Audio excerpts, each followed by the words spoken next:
បាទជំរាបសួរពុកម៉ែបងប្អូនបាទនឹងខ្ញុំបាទឈ្មោះលឹមដាលីវ៉ាន់បាទថ្ងៃនេះចូលខ្លួនមកចែកម្លែកពីបញ្ហាសុខភាពបន្តទៀតហើយបាទថ្ងៃនេះយើងមានប្រធានបទចែកម្លែកពីបញ្ហាកប៉ិញប្រូស្តាតរីកបាទកប៉ិញប្រូស្តាតរីកនិងបញ្ហាខ្សោយផ្លូវភេទជាទូទៅបរិះយើងចាប់ពីវ័យ30ក្រាស់ឡើងលើបាទ38 39គឺបញ្ហាកប៉ិញប្រូស្តាតយើងចាប់ដើមមានការប្រែប្រួលបាទប្រែប្រួលអរម៉ូនបាទធ្វើឲ្យកប៉ិញប្រូស្តាតយើងរីកបាទកប៉ិញប្រូស្តាតយើងរីកធ្វើឲ្យយើងពិបាកបត់ជើងតូចនោមមកមិនអស់នោមមកសល់តំណក់ចុងក្រោយតែតក់មិនអស់បាទអញ្ចឹងនេះឈុតនេះគឺយើងអាចដោះស្រាយព្យាបាលបរិះដែលគាត់អសមត្ថភាពផ្លូវភេទហើយនិងកប៉ិញប្រូស្តាតរីកបាទនៅក្នុងឈុតព្យាបាលនេះគឺសិតតែរបស់ធម្មជាតិទេបងប្អូនបងប្អូនបាទជាក្រុមហ៊ុនធានគ្រប់ Cambodia បាទនេះក្រុមហ៊ុនធានបាទនេះផ្លាកសញ្ញារបស់ក្រុមហ៊ុនបាទក្រុមហ៊ុនធានបាទអញ្ចឹងឈុតព្យាបាលនោះគឺយើងមានកាហ្វេបាទថ្ងៃនេះលោកគ្រូនឹងធ្វើការឆុងកាហ្វេហូបឲ្យបងប្អូនមើលផ្ទាល់តែម្ដងបាទអញ្ចឹងបងប្អូនពុកម៉ែបងប្អូនដែលមានកប៉ិញប្រូស្តាតរីកដែលអសមត្ថភាពផ្លូវភេទបាទដែលមានបញ្ហាតម្រងនោមមិនអស់នោមមកធំក្លិនបាទ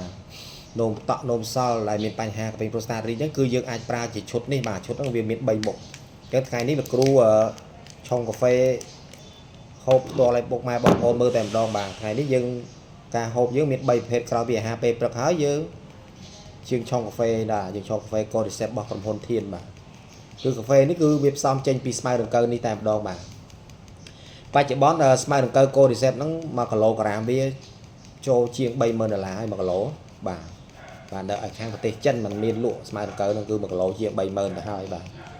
ព្រោះនេះរបស់ធម្មជាតិវាដុះនៅលើកំពូលភ្នំបាទ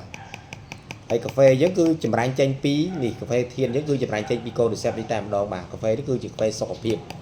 ចឹងបងប្អូនពុកម៉ែដែលមានបញ្ហាលើសជាតិស្ករក៏អាចហូបបានដែរបាទកាហ្វេនេះគឺជាកាហ្វេធម្មជាតិរបស់ក្រុមហ៊ុនធានបាទអញ្ចឹងនៅក្នុងនេះមានស្មៅដង្កូវបាទ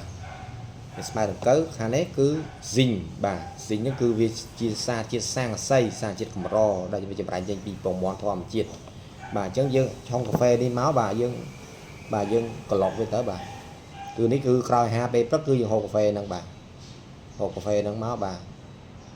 បាទយើងហូបកាហ្វេហ្នឹងមកបន្ទាប់មកយើងហូបអានេះបើមុនបាទយើងហូបបើថ្ងៃយើងហូបតែម្ដងទេបាទព្រឹកក៏បានថ្ងៃត្រង់ក៏បានល្ងាចក៏បានអត់ប្រកាន់ទេបាទចេញហូបម្ដង4គ្រាប់បាទម្ដង4គ្រាប់តែម្ដងដែរម្ដង4គ្រាប់បាទបន្ទាប់មកយើងហូបនេះ4គ្រាប់ដែរបាទ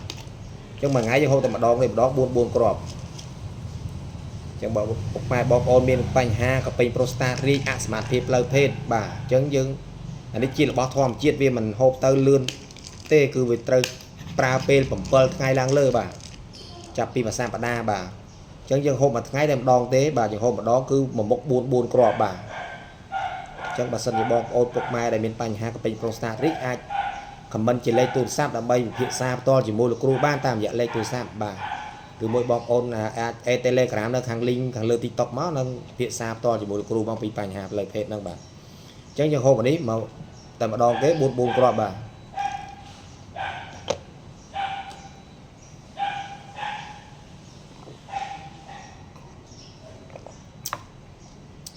បាទមួយថ្ងៃស្រួលទេមួយថ្ងៃហូបតែម្ដងទេពេលក្រោយអាហារពេលព្រឹក4គ្រាប់ក្រោយអាហារពេលព្រឹក4គ្រាប់បាទ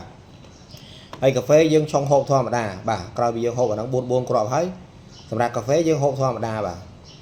បាទកាហ្វេយើងអាចហូបមួយថ្ងៃ2កញ្ចប់ក៏បានដែរព្រឹកល្ងាចព្រឹកល្ងាចក៏បានដែរបាទព្រោះកាហ្វេនេះវាអត់មានសារជាតិញៀនទេគឺកាហ្វេនេះគឺកាហ្វេសុខភាពដែលចម្រាញ់ចេញពីស្មៅដង្កូវ Cordyceps បាទវាឯកទេសទៅលើតម្រងនោមបាទវាលើតម្រងនោមហើយសម្រាប់ស្មៅដង្កូវនេះឯកទេសវាខ្លាំងគឺតម្រងនោមតែម្ដងកប៉ិញប្រូស្តាតរីកបាទចឹងពុកម៉ែបងប្អូនដែលអសមត្ថភាពផ្លូវភេទដែលក៏ចង់បានផ្លូវភេទហ្នឹងមកប្រកបដីធម្មជាតិវិញបាទអញ្ចឹងយើងអាចប្រើជាឈុតមាន3មុខហ្នឹងបាទមានកាហ្វេមួយប្រអប់ហើយមានស្មៅដង្កូវនេះចំនួន1កំប៉ុង100គ្រាប់បាទនិងមានស៊ីងនេះចំនួន60គ្រាប់មួយកំប៉ុងបាទអញ្ចឹងបងប្អូនប្រើតែរយៈពេល1សប្តាហ៍ប្រើរយៈពេល1សប្តាហ៍ពុកម៉ែបងប្អូននឹងឃើញផលហើយបាទគឺការបត់ជើងបងប្អូនបត់ជើងតូចនេះគឺវាមកប្រកបដីវិញបាទវានោមមកអស់បាទនោមមកធូរហើយអស់អត់មានអាក់អូលមានក្តៅកាហាយផ្សាយទេបាទក្រោយពីប្រើបានមួយអាទិត្យព្រោះរបស់នេះវាអត់អាចទៅលឿនបានទេព្រោះរបស់ធម្មជាតិបាទហើយកាហ្វេយើងឆុងហូបធម្មតាបាទកាហ្វេយើងឆុងហូបធម្មតាចឹងមកបាទកាហ្វេនេះអ្នកទំនោរផ្អែមក៏ហូបបានដែរព្រោះអត់មានសារជាតិស្ករ sugar ទេបាទគឺកាហ្វេធម្មជាតិចម្រាញ់ចេញពីស្មៅដង្កូវ Cordyceps តែម្ដង ចឹងបើសិនពុកម៉ែបងប្អូនដែលមានបញ្ហាកពេញប្រូស្តាតរីកអសមត្ថភាពផ្លូវភេទចង់ឲ្យផ្លូវភេទមកវិល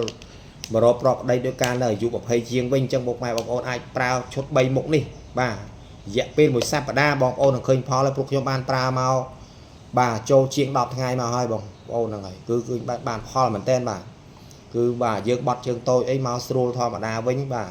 ផ្លូវភេទយើងក៏មកធម្មតាវិញដែរបាទ